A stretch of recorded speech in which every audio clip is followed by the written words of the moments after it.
What's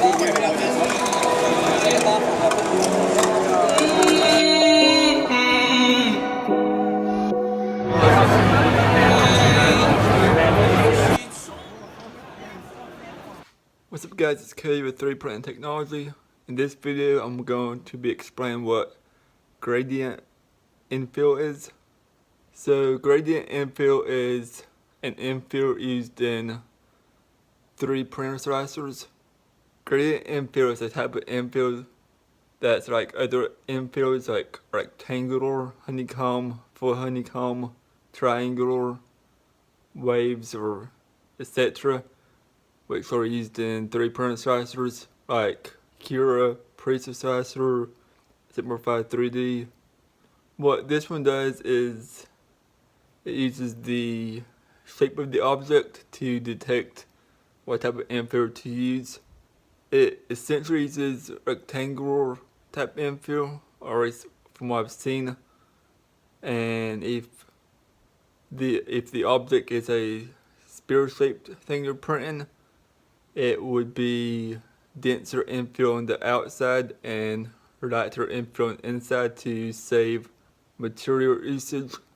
This is an interesting concept because one, it saves money, and it's essentially a step forward in the slicer development. So here's a video of the infill being printed. I couldn't try this out on one of our printers because it's kind of complicated still to set up.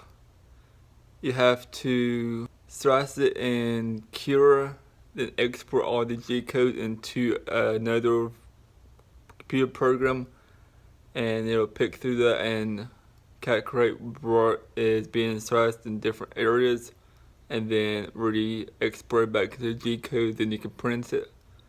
So it's still kind of complicated to set up. There is also a small chance that this could be included in a Simplified 3D update in the future. There's been numerous posts about this on their site by community feedback, and some of the Simplified 3D people have noticed that, and so there's a small chance it could be included in version 5. If not, maybe add on like a version 5.1 or something.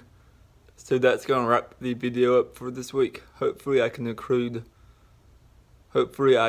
try this out in a later video of me actually printing one once I understand the process of how to slice it better.